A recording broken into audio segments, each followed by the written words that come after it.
In the 5th century BCE, a Greek merchant ship cut through the choppy waters of the Mediterranean. Below deck, the ship's master was fighting a war he didn't understand.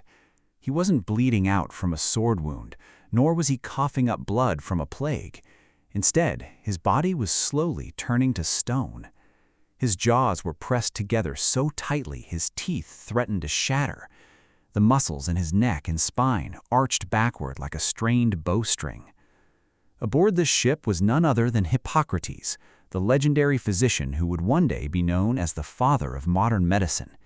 He watched, completely powerless, recording every gruesome spasm. Days later, the captain suffocated in his own bed. Hippocrates had witnessed one of the earliest recorded cases of a monster we now call tetanus. Fast forward nearly 2,500 years. It's a sunny afternoon. A kid is exploring an abandoned barn or an overgrown backyard. He steps on an old piece of wood, feels a sharp prick, and pulls a rusty nail out of his shoe.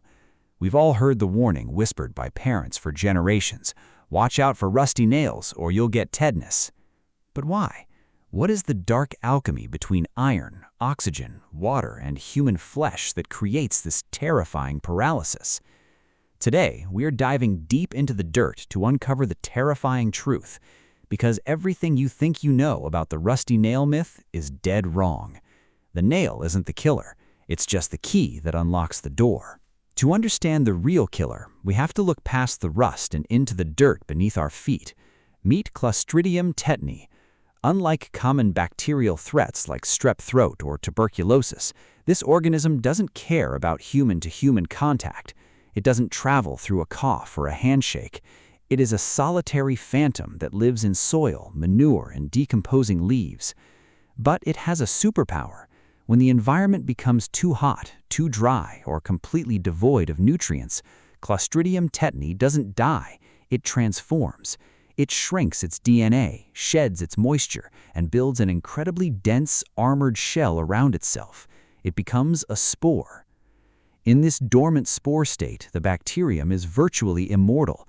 It can survive scorching desert heat, freezing winters, and decades of drought. It waits. And this is where the rusty nail enters the story. Piles of organic waste, soil, and leaves sit undisturbed for years, the exact environment where these spores thrive. If a piece of iron happens to be buried in that same dirt, it will naturally rust over time due to moisture and oxygen. The rust itself doesn't cause tetanus. The rust is just a symptom of time and neglect, the exact same things Clostridium tetany loves. When you step on that jagged, rusted metal, it isn't the iron poisoning you. The nail is acting as a dirty, biological syringe, plunging deep into your flesh and delivering the immortal spores directly into your bloodstream. Inside our bodies, our blood is rich with oxygen. Normally, this keeps us alive. But Clostridium tetany is an obligate anaerobe, meaning oxygen is actually toxic to it. So how does it survive inside us? Because a rusty nail creates a jagged, crushing wound. It leaves behind pockets of deoxygenated, dead tissue. In these dark, suffocating pockets, the spores realize they are finally safe. They wake up, they germinate. As they feed and multiply, they begin to brew a chemical weapon, tetanospasmin, or tetanus toxin. Gram for gram, it is one of the deadliest toxins known to science. Your nerve endings soak up this venom like a sponge, pulling it upward into your spinal cord and brain. In a healthy body, your muscles are regulated by a beautifully balanced system. When you want to bend your arm, your brain sends a signal via motor neurons to contract the muscle. Simultaneously, helper cells called interneurons fire a chemical brake to tell the opposing muscle to relax.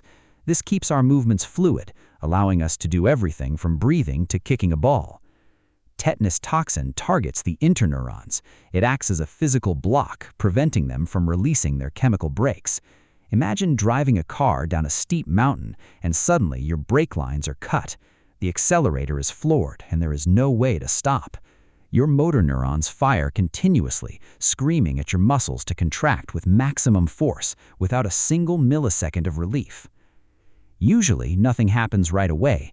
It takes about 7 to 10 days for the toxin to march up the nervous system, but when it arrives, it hits the head and neck first. The patient notices a slight stiffness in their jaw. They have trouble swallowing breakfast. Within hours, the jaw locks completely shut, hence the historic name lockjaw. But the nightmare doesn't stop there. As the toxin floods deeper into the central nervous system, larger muscle groups begin to spasm violently. The back arches so aggressively that the spine can literally fracture under the sheer force of the patient's own muscles. Left untreated, the human body enters its final tragic phase. The spasms reach the windpipe and the chest muscles. The very mechanisms required to draw breath are locked into a permanent, agonizing clench. Without medical intervention, a tetanus patient will completely suffocate within 72 hours of the first major symptoms. In the ancient world of Hippocrates, a tetanus diagnosis was an absolute death sentence. Your only course of treatment was to lie in a dark room, wait, and pray.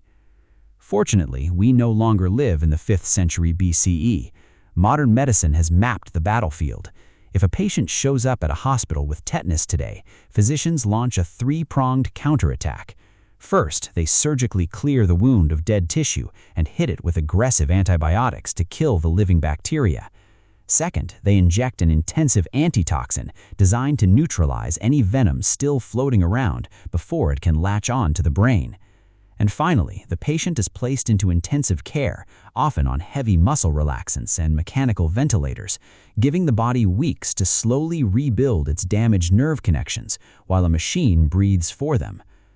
But the greatest victory against Clostridium tetany didn't happen in an ICU. It happened in the 1920s with the invention of the tetanus vaccine.